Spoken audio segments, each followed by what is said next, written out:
தந்தி தொலைக்காட்சி நேயர்களுக்கு வணக்கம். நல்லதை சொல்வோம், நல்லதை செய்வோம், நல்லதே நடக்கும். இன்று 23/7/2023 ஞாயிற்றுக்கிழமை. உத்திரம் நட்சத்திரம் இரவு 6:04 வரை, பிறகு அஸ்தம் நட்சத்திரம். இன்றைக்கு சஷ்டி விரதம். இன்றைக்கு நான் உங்களுக்கு சொல்ல இருக்கிற நல்ல கருத்து, அற்புத வாழ்வு தரும் 63 வழிபாடுன்னு சொல்ல போறேன். நம்மெல்லாம் இறைவனை தேடி போறோம். பூஜ்ஜியத்துக்குள்ளே ஒரு ராஜ்யத்தை ஆண்டு கொண்டு புரியாமல் இருப்பவன் தான் இறைவன். அவனை புரிந்து கொண்டால் அவன்தான் இறைவன் அப்படின்னு சொல்லி கவிஞர் கண்ணதாசன் பாடல் எழுதினார். நம்ம இறைவனை தேடி பகலிரவாக பாடுபட்டு பக்தி செலுத்தி கும்பிட்டுக்கிட்டு இருக்கோம். ஆனால் இறைவனே ஒவ்வொருவர் வீடுகளுக்கும் வந்தது எங்கே அப்படின்னா, 63 நாயன்மார்களையும் சோதிப்பதற்காக வீட்டுக்கு பிறகு முக்தி கொடுத்தார்.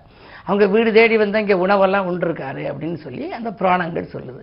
அந்த அடிப்படையில் பார்க்கிற பொழுது அதில் ஒரு 63 நாயன்மார்கள் எந்த கோயில் போனாலும் நீங்கள் சிவாலயம் போனீங்கன்னா வரிசையாக இருக்கும். எல்லா நாயன்மார்களும் நின்று கொண்டு தான் இருப்பார்கள். ஆனால் ஒரே ஒரு நாயன்மார் மட்டும் அமர்ந்த நிலையில் இருப்பார். யார் அப்படின்னு பார்த்தா, உட்கார்ந்த நிலையில் யார் இருப்பா? சுவாதி நட்சத்திரத்திலே அவதரித்த காரைக்கால் அம்மையார், பங்குனி சுவாதியிலே அவதரித்த காரைக்கால் அம்மையார். இந்த காரைக்கால் அம்மையாருக்கு காரைக்காலில் தனி கோவில் இருக்கு. இந்த அம்மையார் என்ன பண்ணாங்க அப்படின்னா, அவருடைய கணவர் ஒரு கடை வச்சிருந்தார்.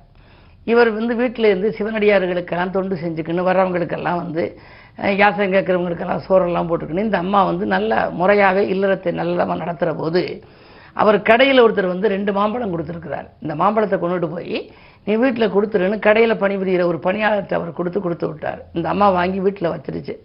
வச்ச கொஞ்ச நேரத்தில் ஒரு சிவனடியார் வீட்டுக்கு சாப்பிட வந்துட்டார். பசிக்குதுன்னு கேட்குறாரு. திருவமுது வேணும் அப்படிங்கிறார். உடனே வச்சு வெளியில் உட்கார வச்சு சாப்பாடு போடுது.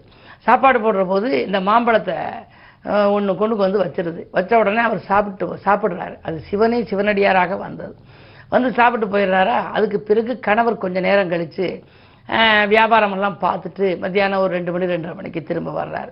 சாப்பிட்ற போது, நான் கொடுத்து விட்ட மாம்பழம் இருக்கே அதை கொண்டுக்கிட்டு வா அப்படிங்கிறார். இந்த மிச்சம் ஒரு பழம் மட்டும் பூஜை ரூமில் வச்சிருக்கு. அதை எடுத்துக்கு கொடுக்குது. சாப்பிட்ற உடனே ரொம்ப சுவையாக இருக்குது, இன்னொரு பழத்தையும் எடுத்துக்கிட்டு வா அப்படிங்கிறார். இன்னொரு பழம் அங்கே இல்லை. இன்னொரு பழம் இல்லை. என்னோடனே தடுமாறி போயிடுச்சு. நான் கணவருக்கு தெரியாது, இது மாதிரி வந்த சிவனடியாருக்கு கொடுத்துட்டேன்னு சொல்லி திரும்ப பூஜை ரூமில் மனமுருகி சிவபெருமானை வழிபடுது. கையில் ஒரு மாம்பழம் விழுகுது. அந்த பழத்தை கொண்டு நறுக்கி கணவருக்கு வச்ச போது கணவர் சாப்பிட்டுட்டு, இது மிக மிக ருசியாக இருக்கே, நான் கொடுத்த பழம் மாதிரி இல்லையே, இதில் ஏதோ சம்திங் ராங் இதாக இருக்குது, இது என்னத்தினால உனக்கு வந்துச்சுன்னு கேட்டோன்னா உண்மையை சொல்லிடுறாங்க. சிவனடியாருக்கு ஒரு பழம் கொடுத்தேன் அப்படின்னு. இப்போ எனக்கு இறைவன் தந்தார்னு இவர் நம்பலை. அப்படி இருந்தால் மீண்டும் ஒரு பழத்தை நீ வருவிச்சு கொண்டுக்கிட்டு வா அப்படிங்கிறாரு. இவர் நின்று ஒழிஞ்சு பார்க்குறாரு. பூஜை அறையில் மனம் பாடி பாட்டு படிக்கிறாங்க இந்த அம்மா. உடனே சிவன் காட்சி கொடுத்து, அப்படி சிவன் இவர் கையில் மறுபடியும் ஒரு மாம்பழத்தை வச்சிடுறாரு. வச்ச மாம்பழம் கொஞ்ச நேரத்தில் மறைஞ்சிருது. உடனே அவருடைய கணவருக்கு, அந்த புனிதவதியினுடைய கணவருக்கு ஒன்றுமே புரியலை. பரவச நிலையடைந்து நீ தெய்வ பெண் அப்படிங்கிறாங்க. இந்த அம்மையார் தான் தலையாலேயே கைலாயத்துக்கு நடந்து போனாங்களாம்.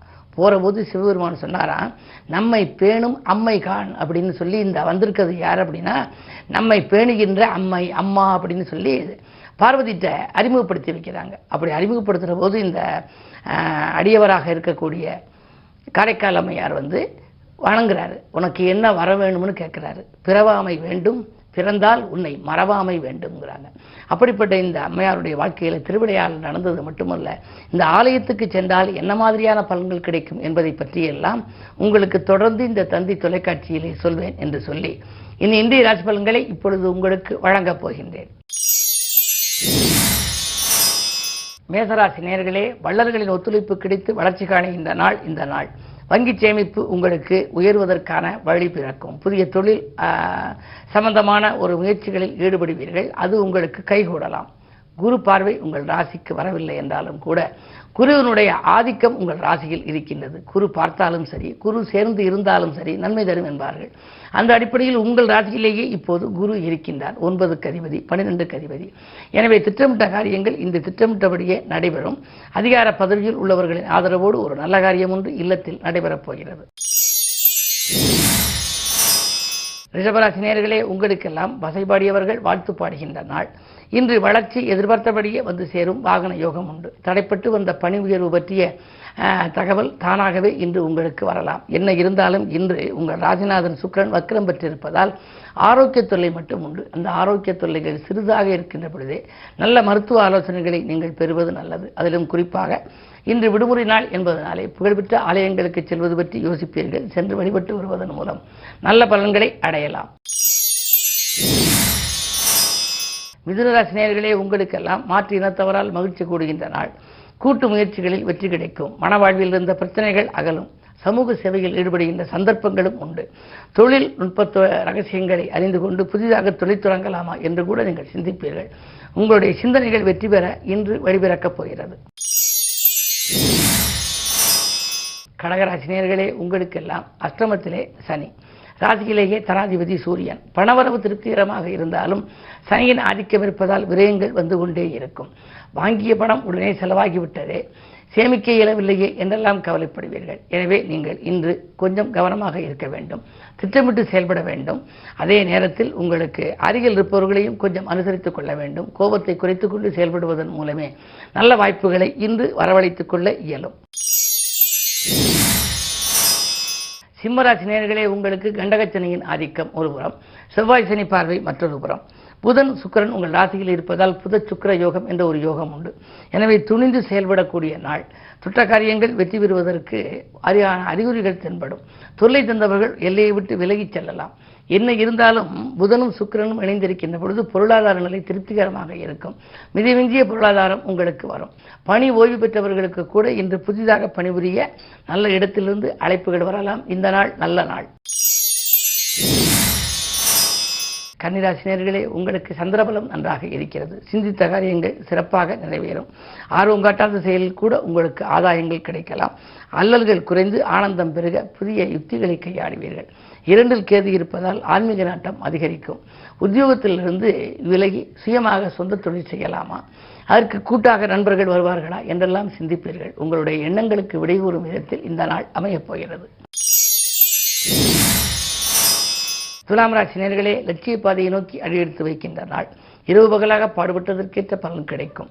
குறு பார்வை இருப்பதால் கல்யாணம் போன்ற சுபகாரியங்கள் நடைபெறுவதற்கான அறிகுறிகள் தென்படும். அது மட்டுமல்ல, பெற்றோர்களின் மணிவிழாக்கள் போன்றவைகள் நடைபெறுவதற்கான வாய்ப்பும் உண்டு. சுப செலவுகள் அதிகரிக்கும். இந்த நாள் ஒரு நல்ல நாள்.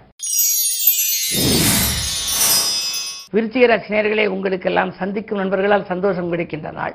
தனவரவு திருப்தியாகவே இருக்கின்றது. உங்கள் மீது நல்ல பாசமும் காட்டுவார்கள், நேசமும் காட்டுவார்கள். அருகில் இருக்கும் நண்பர்கள் மூலம் உங்களுக்கு நல்ல தகவல்களும் கிடைக்கப் போகின்றது. இன்று அயல்நாட்டிலிருந்து கூட உங்களுக்கு அழைப்புகள் வரலாம். தொழில் தொடர்பாக வரும் அழைப்புகளை நீங்கள் செயல்படுத்துவது நல்லது. உங்கள் ராசிக்கு 6ஆம் இடத்திலே குரு இருக்கின்றார். 6இல் இருக்கும் குரு பார்வை 2இல் பதிவதால் பொருளாதார நிலை நன்றாக இருக்கின்றது. கடன் சுமை குறையவும் புதிய வழிமுறைகளை கையாளுவீர்கள். இந்த நாள் இனிய நாள். தனுசு ராசி நேயர்களே, உங்களுக்கெல்லாம் 8இலே சூரியன் இருக்கின்றார். அஷ்டமத்தில் சூரியன் இருப்பதனாலே அலைச்சல் அதிகரிக்கும். ஆதாயம் குறைவாகவே கிடைக்கும். சில காரியங்கள் தடையாகவே இருக்கலாம். உத்தியோகத்தில் கூட உங்களுக்கு மேலதிகாரிகளால் சில பிரச்சனைகள் வரலாம். இன்று விடுமுறை நாள் என்றாலும் கூட வேலைப்பளுவை அவர்கள் கொடுக்கலாம். அதன் விளைவாக உங்களுக்கு மனக்கலக்கமும் ஏற்படும். நாம் வேலையிலிருந்து விலகிக் கொள்ளலாமா என்று கூட நீங்கள் சிந்திப்பீர்கள். மிக கவனத்தோடு செயல்பட வேண்டிய நாள் இந்த நாள். மகர ராசி நேயர்களே, அஷ்டமத்தில் செவ்வாய் அடியெடுத்து வைத்திருப்பதால் எதையும் நீங்கள் எதிர்பார்த்தபடி நடைபெறுமா என்பது சந்தேகம்தான். வாயில் தேடி வரன்கள் வந்தாலும் அது கை நழுவி செல்லலாம். வாடகை வீட்டில் இருப்பவர்கள் வேறு வீடு மாறக்கூடிய ஒரு சூழல் உண்டு. செவ்வாய் பலம் அதிகமாக இருப்பதால் அது சனியை பார்ப்பதனாலே ஆரோக்கியத்திலும் எலும்பு நரம்பு சம்பந்தப்பட்ட பாதிப்புகள் வரலாம். ஒரு சிலருக்கு ரண சிகிச்சை கூட ஏற்படலாம். மிகுந்த கவனம் தேவை. கும்பராசி நேயர்களே, உங்களுக்கு சந்திராஷ்டமம். எது செய்தாலும் சிந்தித்து செய்ய வேண்டும். நீங்கள் எதிர்பார்த்த இடத்திலிருந்து உங்களுக்கு நன்மைகள் கிடைக்குமா என்பது சந்தேகம்தான். தற்காலிக பணியில் இருப்பவர்கள் நிரந்தர பணியாகுமா என்று அதற்கான முயற்சிகளை நீங்கள் செய்திருக்கலாம். ஆனால் எந்த முயற்சி நீங்கள் செய்திருந்தாலும் அந்த முயற்சிகளில் இன்று வெற்றி கிடைப்பது அரிது. மனக்கலக்கங்கள் அதிகரிக்கும். சந்திராஷ்டமம் என்பதனாலே நிதானமும் பொறுமையும் இன்று உங்களுக்கு தேவை. மீனராசினியர்களே, உங்களுக்கு இன்று யோகமான நாள். உதவிக்கரம் எண்ணிக்கை உயர்கின்ற நாள். பதவி வாய்ப்புகள் ஒரு சிலருக்கு வரலாம். பொது வாழ்வில் இருப்பவர்களுக்கு புதிய பொறுப்புகளை கொடுக்கப் போகின்றார்கள். அந்த பொறுப்புகளை ஏற்றுக்கொள்ளலாமா வேண்டாமா என்று நீங்கள் சிந்திப்பீர்கள். அஷ்டமத்திலே கேது இருக்கின்றார். அஷ்டமத்தில் கேது இருந்தால் வீண் வழிகளுக்கும் ஆளாக நேரிடும். எனவே சுய ஜாதகத்தை புரட்டி பார்த்து வரும் வாய்ப்புகளை ஏற்றுக்கொள்வது பற்றி சிந்தியுங்கள். மேலும் விவரங்கள் அறிய தினத்தந்தி படியுங்கள்.